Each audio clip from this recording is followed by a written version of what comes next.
rapid rate. As they spin, it shoots the energy up to the next chakra. Most of us are blocked at the heart chakra by black goo. Now, I'm not going to deal with black goo because I dealt with it before. Y'all can look it up. The energy workers around the world is already telling y'all this black goo is a bad dude. It's hard to get out of the heart chakra. And it's a combination of science and what we call magic or sorcery. It's not just one. It's a combination of science and sorcery. They put them together to make them the most powerful force we could face. And it's been holding us back a long time. Yes.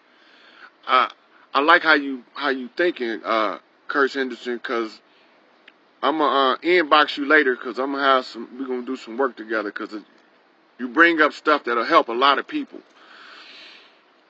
Okay, so now when we looking in to the 3D world, we get stuck on the car, the house, the dog, and the mailman. Bullshit. Bullshit. That shit is passe. But they tell you not to be selfish. Now check this out. If you're trying to attain God status, they say you don't be selfish. But then as soon as you get God status, they say you God. All of it is about you. That's selfish. So that's a contradiction again. So you got to look for the contradictions, and then you got to find out why are they there.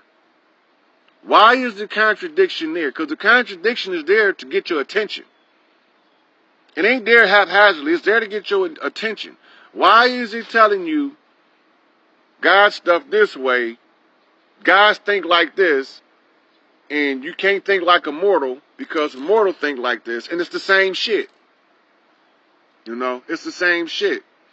Yeah, they've been putting in a lot of movies about the black goo. As a matter of fact, the most popular one is Venom from Spider-Man. Venom is a personified black goo creature. And they kind of work something like that, but they only talk through the heart chakra. Meaning that when you, like for instance, my curse was unrequited love. So I'm probably going to be single till I die. But I'm good with that. Because as soon as I tell somebody I love them, it's over with. The relationship done. No, I can't do nothing to hold on to it because that's the curse. And it is tied to the black goo. When the black goo was removed from me, one of my students took it out. The Green 8, Dariel, took the residual black goo out. And he was like, man, what is this? I was like, it's the black goo, man. I didn't even go into it with him at that point. But ever since then, things has been happening at an alarming rate. And opening my eyes to a lot of things. One of the things is the process of the judgment day. We all right, India. We got this under control, sweetie. So, the judgment day, when the processes take place in the body, and we start to move up in the ascension, we start to see what it means about judgment day. See, everybody think that judgment day means God gonna come up there like the judge in the courtroom, hammer the gavel and give you a sentence, and it don't work like that, or with the gods, or with the ascended masters, or none of that.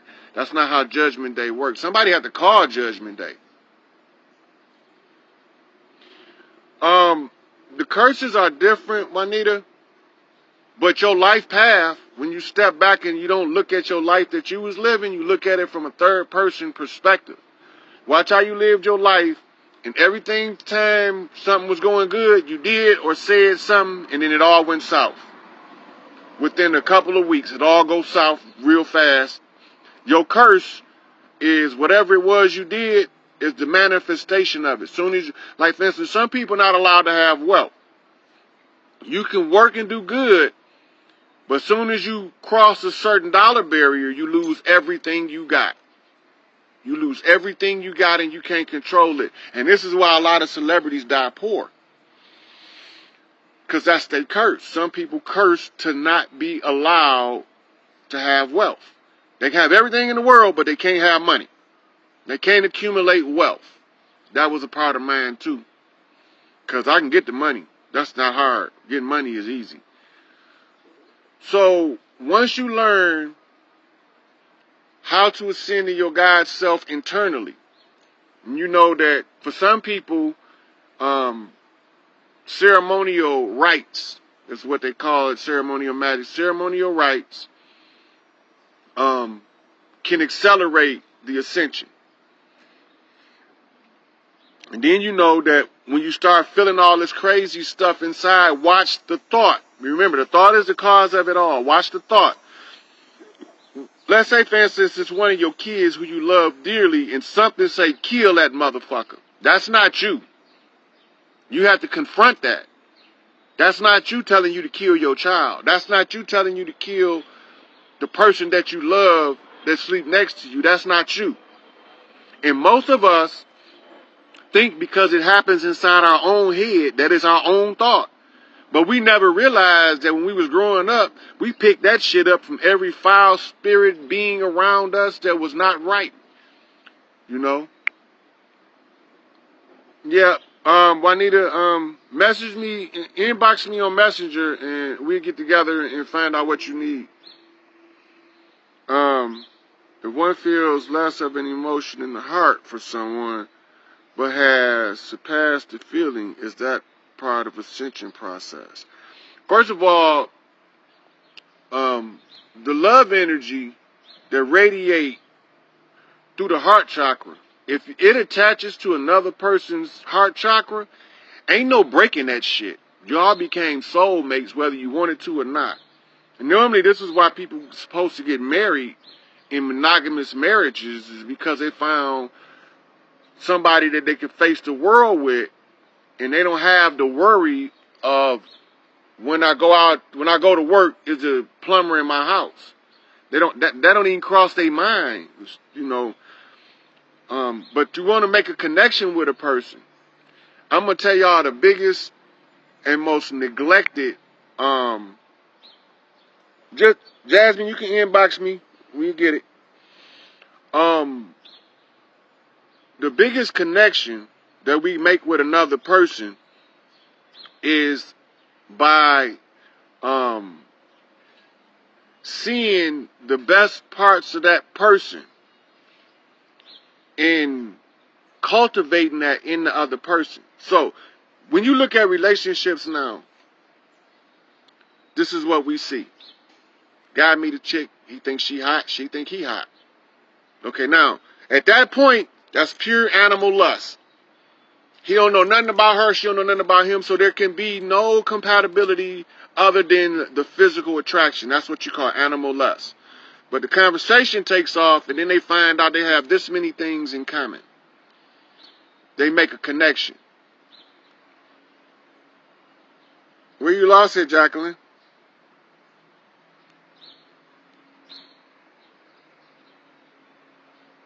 Anytime, Ashley, just inbox me when you're ready, and if I'm not doing nothing, I'll chat with you. Ascension is death for the ego, realizing real eyes all is one. Hey, I just went over that, because I was told by some of my enlightened brethren that I had to let go of the ego. Then I let go of the ego. You know what they told me? You God. Now you got to have an ego. Contradiction. Why is it there? Right? Now think about this. The gods run shit.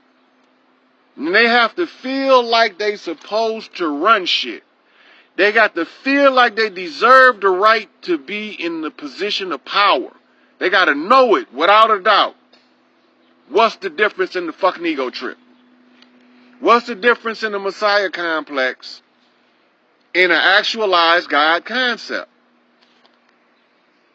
And you can love someone without any benefit to yourself, that's ascension, but you can never lose the ego. Whew, y'all coming at me with this one. Y'all coming right and exact. Okay, so the ascension has nothing to do with outside of itself who you can love.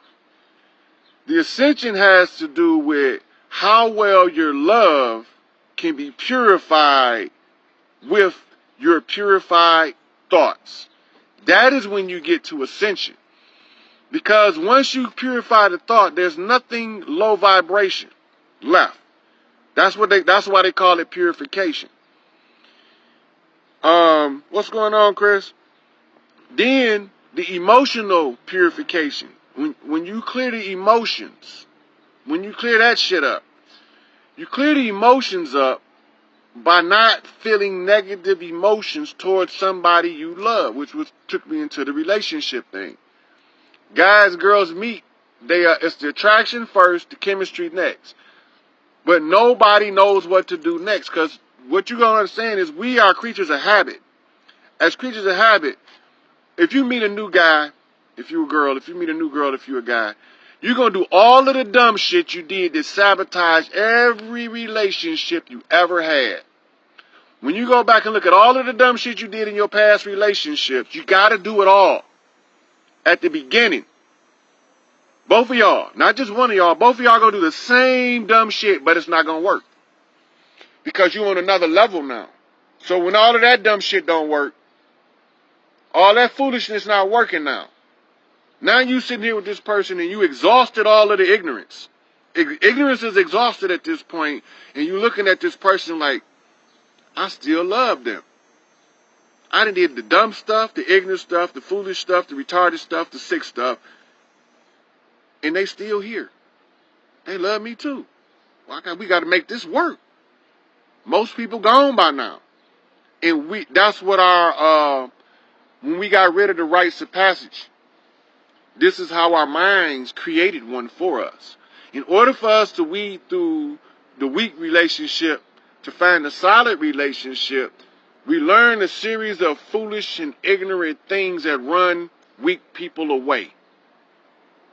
If the relationship is beginning off as a weak relationship, what we learn going through relationships teaches us how to get rid of the riffraff. But then there's always one we can't get rid of. They're either still standing there physically, or when we physically leave, they attach to us emotionally and we can't break the attachment. Sometimes that's due to other outside factors like blood rights or agreements made that haven't been correctly severed, contracts, soul contracts like that. But sometimes there's no contract involved. It's just the truth. And that also is a perfect candidate for you to do a ceremonial ascension with another person. And people keep forgetting that we can do that. Women get bitchy. Why do women get bitchy in a relationship? They're losing their power and the man is not doing anything to empower her as a woman. That's fine, Jacqueline. Inbox me. As long as a man don't do nothing to empower a female as a woman, a relationship is going to always be rocky. As long as he's chopping her knees off every time she tries, and the same with him, as long as she's bringing him down every time he's trying to move forward and upward, the relationship not going to last. It can't work. Right? So we get to a point in our ascension where we start to see the rules for Judgment Day. Now I'm going to go over young Pharaoh, who I love that brother to death. That brother, he one of the Grail Kings too. I don't even know if he's aware of it, but I think he is.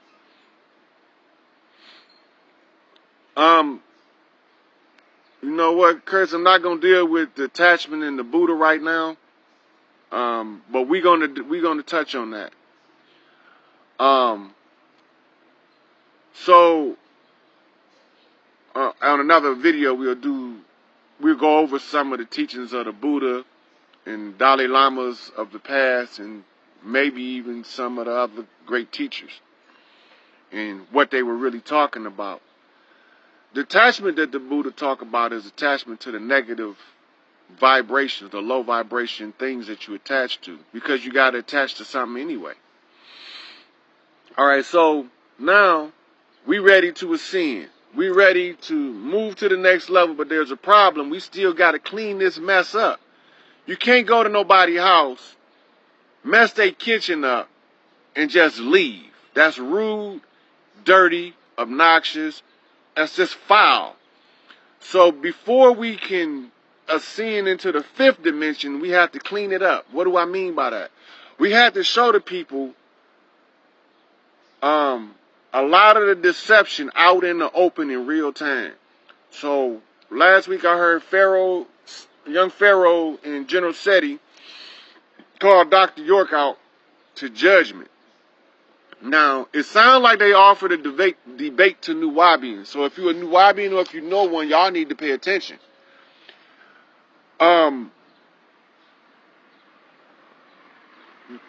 Pharaoh produced a document. It was a herpes test. And this herpes test is what they call in court, they call it a statement of fact. It's a statement of fact because it's medical evidence that has to follow a chain of command in the court system. And following the chain of command, it is presented as a piece of evidence to support the allegations and why they're there. So Pharaoh produced the document, right? That's part one. Now, if the other two parts are not met, he's not calling for a judgment day. Second part. The second part is the vexation of the grievance. Now, the vexation of the grievance is supposed to be rude, obnoxious. Who you looking for? Oh, here you go. So, the vexation of the grievance. A classic example. A classic example of vexation of grievance is Tupac. Tupac done everything by the code of righteousness.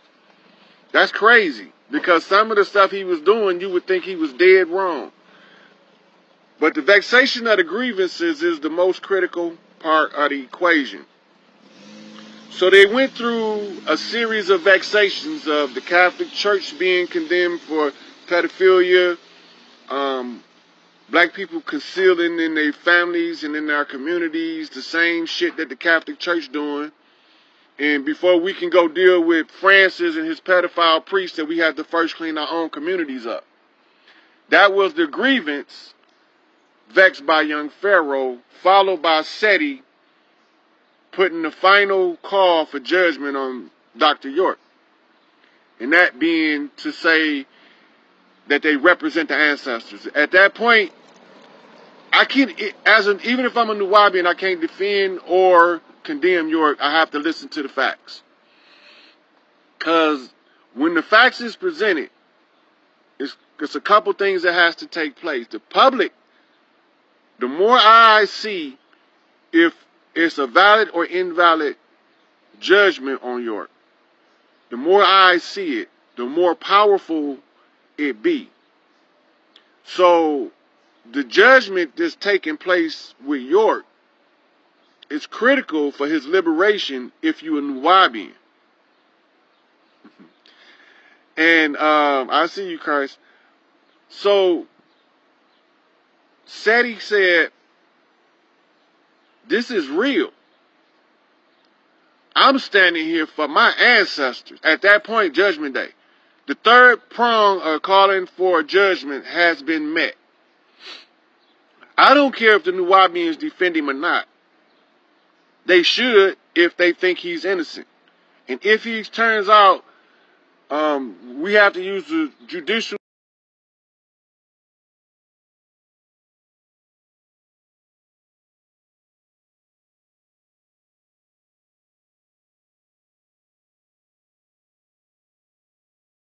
back off a crossroads flip off of a Mother Margaret bouquet, Big Mama match Big Mama off Mother Margaret Waterford on the zigzag zig flip on my clan match your clan. So special honors out to the C Nation, and shouts out to the Rolling 60s, the Rolling 20s, Senyuka Shakur, aka Monster Cody. This is a Cricket Man message on the C Nation off of a knock to a knockback on the zigzag zig across the land. The red flipped the blue flipped the red. On the red knock to the knockback off the blue. On the SOS's flip the queens off the 5 to flip the matriarchy, the ball. So now that I said all that, I could do my my invitations. And what all of that meant was this is a special message from Nipsey's grandmother. So I got a channeled message from her, and she told me to fuck teaching sex education. If they keep fucking, they gonna get good at that anyway. What they need is relationship education. She said, because if you know how to have a relationship versus a power struggle, y'all can find the harmony, and the harmony is the key to life.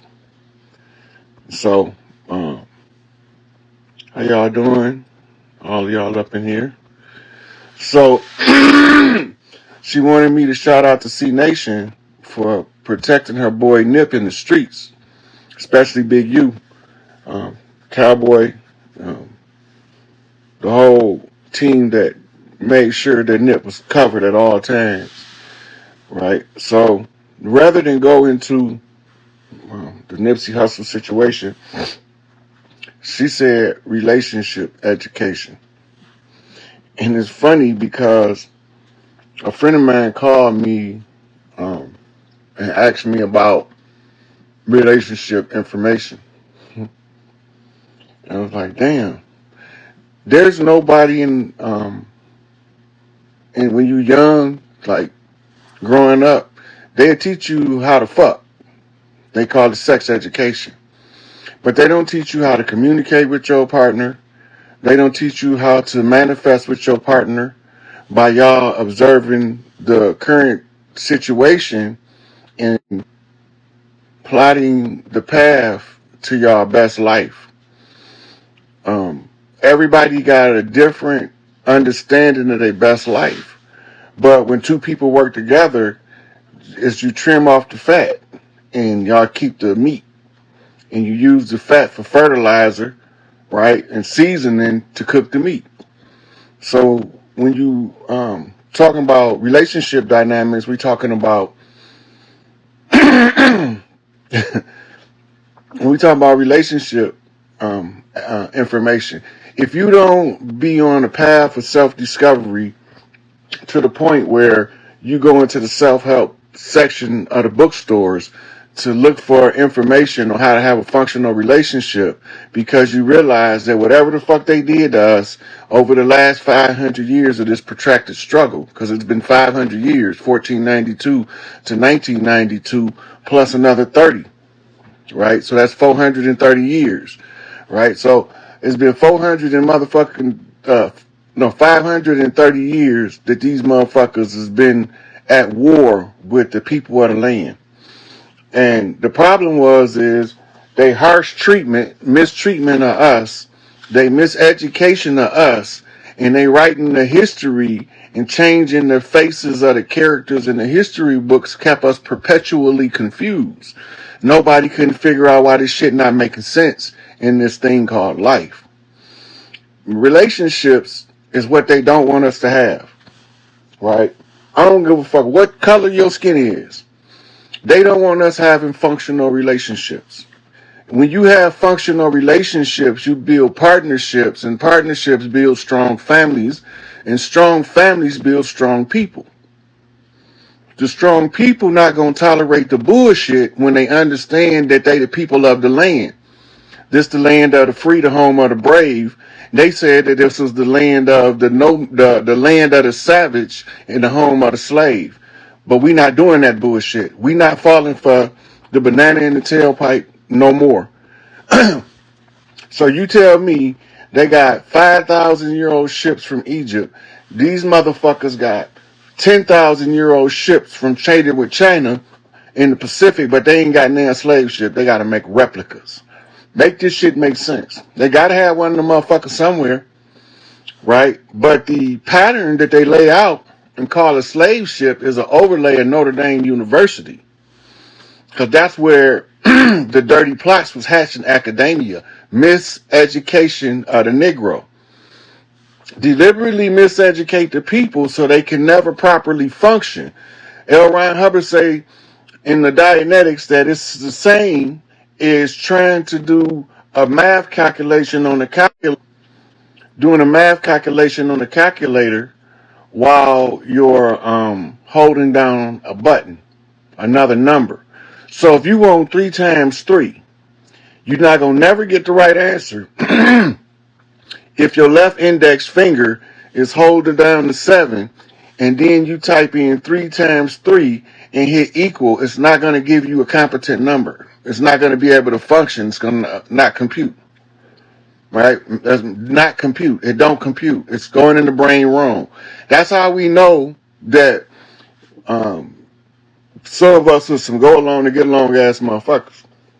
Because the way the system is designed to undermine the building of families and strong family bonds and bonds and unity between different families in order to build communities. This is the basic of the community of the organic people of this land. So the building of the community comes with the leaders of the families all having what we call a town hall meeting. That's an old native tradition of the organic people of the land to bring the elders in the community together at the town hall meeting to discuss the needs of the youth in the community in order to turn out the best possible child for the future development of the community. So this is why they say it takes a village to raise a child, because everybody in the village have children. Common denominator. If we all got children, if I don't want nobody to mistreat my child, then I can't let nobody mistreat yours unless I expect you to ignore somebody to mistreat mine. And that's not how it works. When those family bonds and ties is built, when you grow up with groups of people and y'all build bonds like, hey, I ain't seen you in years, though. How you doing? Tell me about the family. What's been going on over time? Y'all still got that genuine concern for one another. That's an old tie. Right? And that carries weight in the development and the weaving together of a strong culture in any community. And these all start with the root, with the relationship. The science of the relationship, it ain't for the man to dominate the woman. It's for him to help to focus her vision and his vision into one vision for both of them to have their best life scenario. The two together, positive and negative, masculine and feminine, is the batteries to the remote control. The manifestation process is the remote control. If they both is inserted into the remote control in the proper direction, then you get the proper frequency and current to be able to change the channel on the reality you create for your best life. The higher you can understand it, the higher your best life turns out to be built. That's why you got billionaires and then you got paupers. Oppression is atmospheric. The person who doesn't have a life plan has a plan to fail life, right? But you really can't fail. All you here to do is where your ancestors fucked up. You just want to, do the best you can to bump straight and not follow the energy of the negative ancestors so that the good ancestors can in your family tree can put them back in line, and therefore you can be the best fruit that fall from that tree. It's a process of self-development and shadow work. That's the part that nobody want to do. Shadow work also comes with learning psychic self-defense. Psychic self-defense is also building up of the spirit body so they can withstand spiritually negative attacks.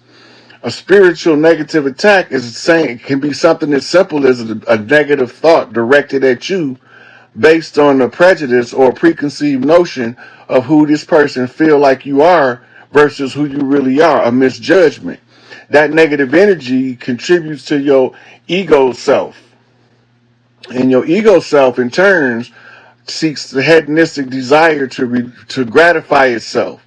And when somebody challenges the ego's first response is to defend itself because it wants to survive just like we do. But your ego is the sum total of the ideas of the people around you. They gave a perception of you, how they see you, to you, and built your ego for you. It's up to you to say, okay, I accept this part of my ego, but I don't accept that part. That gotta go, because that right there don't serve my highest good. This the shadow work, reorganizing the negative traits in humans that allow them to mistreat other humans, right? So you don't want to be a cannibal. So why would you allow cannibals to continue to eat people, right?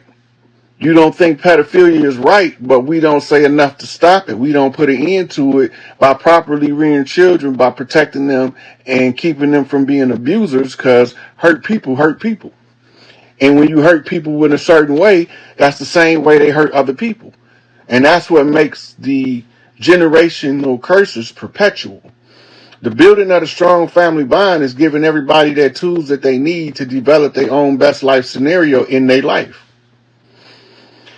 Once you do that, you become the great facilitator of good things, because now you understand that uh, uh, I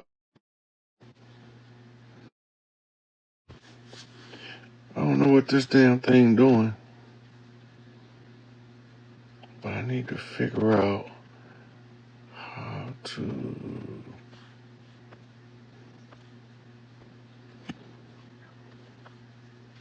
Okay, so they fucked up our families. So it's up to us to put it together, put it back together. We can't expect none of the adversaries, the ones who miseducated us, the ones who kept their foot on our neck, the ones who tried to replace us. We can't never expect them to teach us proper leadership skills and proper family building skills. So we have to go into our culture and figure out how to take those best training tools that we learned from our parents and pass that on, so that you have an actual viable understanding of relationship and relationship development, and how to build strong bonds between yourself and others. And you learn this. If you are a single child, you don't get the same luxury of having siblings to grow up with, where you have to share things, right? Where one of y'all get to be the hand-me-down recipient while the rest of them be able to get the original product, right? Because y'all growing at a different rate. They different, a little older than you,